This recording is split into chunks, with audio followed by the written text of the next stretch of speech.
السلام علیکم ویئرز، یہ کہانی دل کو گرما جاتی ہے، احساس دلاتی ہے کہ محبت کی کیا اثر رکھتی ہے۔ 20ویں صدی کی ابتدا تھی جب اقبال بانو ہیرا مندی میں گانے کا اور ناچنے کا کام کرتی تھی۔ ان کی آواز میں ایسا جادو تھا کہ ہر کوئی ان کی آواز سن کر جھوم اٹھتا اور ان کو دیکھ کر بہک اٹھتا تھا۔ یہ صرف لاہور نہیں تھا بلکہ باندی کا لاہور تھا، جبکہ دوسری طرف میر نواز پور ایسا میر تھا جو کہ خیر پور کا چھٹا میر تھا۔ میر نواز 1915 میں جب لندن میں پڑھ رہے تھے تب والد بیمار ہو گئے ان کے۔ میر نواز کو شادی کا حکم دے دیا گیا والد کی جانب سے۔ فورٹ ڈیجے فورٹ میں بڑے بڑے لوگوں کو بلایا گیا اور دعوت کا اہتمام کیا گیا۔ میر علی نواز کے دادا فیضپور محمد آرکیٹیکچر میں دلچسپی رکھتے تھے۔ میر علی نواز کے والد نے سب بڑی طوائفوں کو اس میں ناچنے گانے کے لیے بلایا، اور پھر جب بالی نے گانا گایا تو میر علی نواز وہیں اپنا دل بالی کو دے بیٹھے۔ پھر جب اس نے اپنے ماں باپ کو اپنی پسند بتائی تو ایک پروگرام آ گیا، ایک طوائف خاندان میں کیسے آئے گی؟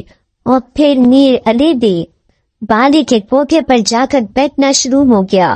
میر علی نواز کے والد نے جب یہ سب دیکھا تو انہوں نے ہار مان دی اور پھر یہ رشتہ لے کر بالی کے کوٹھے پر پہنچ گئے۔ پھر بالی کی والدہ نے اپنی خدشات کا اظہار کیا تو نواز علی کے والد نے ماہانہ پیسوں اور تحفے میں کئی چیزیں دینے کا وعدہ کیا، مگر یہ شرط رکھی گئی کہ بالی کو یہ سب چھوڑنا ہوگا۔ بالی کا خاندان مان گیا اور شرط یہ رکھی کہ پہلے یہ لوگ فیضپور آئیں گے پھر شادی کریں گے، اور پھر میر علی نواز نے بالی کے گھر والوں کو اونٹ شیش محل میں ٹھہرا دیا۔ میر علی کے خاندان والے اس بات سے خوش نہیں تھے ایک طبائی تمہارے گھر کی بہو بنے گی۔ جب ایک رات میر علی ایسی ہی رقص و محفل سے لطف اندوز ہو رہا تھا شیش محل میں، اس رات دھوکے سے طبائف کو اس کے کمرے میں پھنسا دیا گیا۔ وہ نشے میں ویسے ہی دھت تھا، اور اگلے دن جب صبح اٹھا تو اپنے برابر میں اس نے ایک عورت کو دیکھا، اور بالی کی جب یہ خبر ملی بالی اپنے خاندان والوں کو ساتھ لے کر واپس لاہور پلٹ گئی۔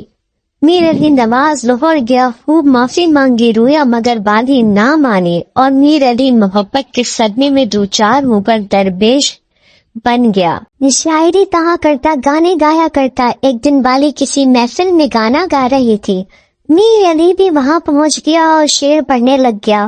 لوگوں کی توجہ اب اس کی طرف گئی اور بالی نے جب اس کا حال دیکھا تو آخرکار شادی کے لیے مان گئی۔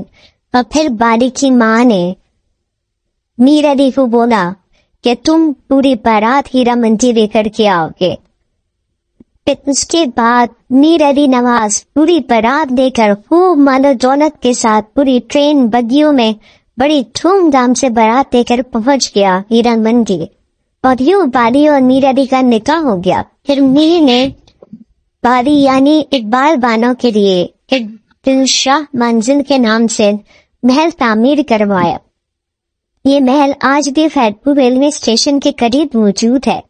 میر علی 1921 سے 1935 تک خیرپور کے اسٹیٹ کا میر رہا۔ میر علی نے ایک بہت ہی مہنگی کشتی بھی بنوائی تھی اقبال بانو کے لیے، اور یہ محل اس زمانے میں 1 لاکھ میں تیار ہوا تھا جو کہ بہت اہمیت رکھتا تھا۔ یہ کشتی ہندوستان کی مہنگی ترین کشتی تھی، مگر افسوس نشانیوں کے ساتھ بھی بہت ہی برا سلوک ہوا۔